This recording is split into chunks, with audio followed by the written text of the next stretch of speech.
You're listening to the audio production of It Is What You Make of It, Creating Something Great from What You've Been Given, by Justin Mcroberts, published by Thomas Nelson and read by the author. Please note that you may download an accompanying PDF that provides enhanced materials for this audiobook.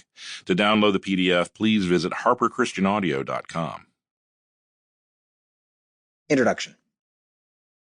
The sculpture we call David didn't exist until Michelangelo took hammer and chisel and did the hard work of making it.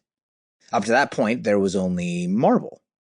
Relatedly, Michelangelo had a hammer to use because about 3.3 million years before he was born, some blessed sister or brother used a large rock to crush smaller rock into splinters and eventually strapped a stick of some sort to a similar rock and discovered they could crush rock with even greater force.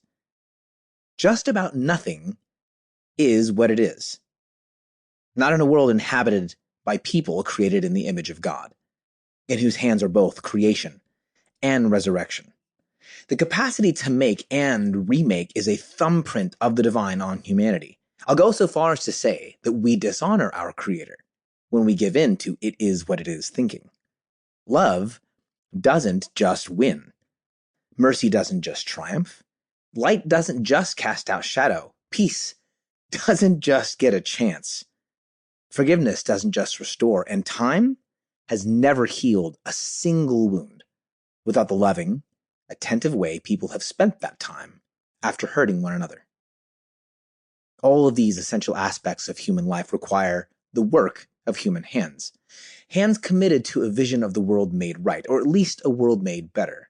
Hands of someone created in the image of God, which includes the ability to be creative. You were born with the capacity to create. Maybe you weren't told that at home while growing up, or in school, or in the training you did for your job. But if your teachers or trainers or neighbors drew a line between who you are and what you do, whatever it is, they were wrong. Maybe you were told that you just teach, or just parent, or just coach, or just lead your team at the office, or just play your part on the team. I'd like to help you see how limited that view of who you are actually is, to see what you're capable of, and maybe even what you've already been up to this whole time.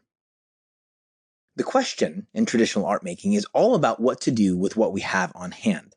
It is a question almost always focused on what's next. For an artist, feeling stuck is just another call to creativity.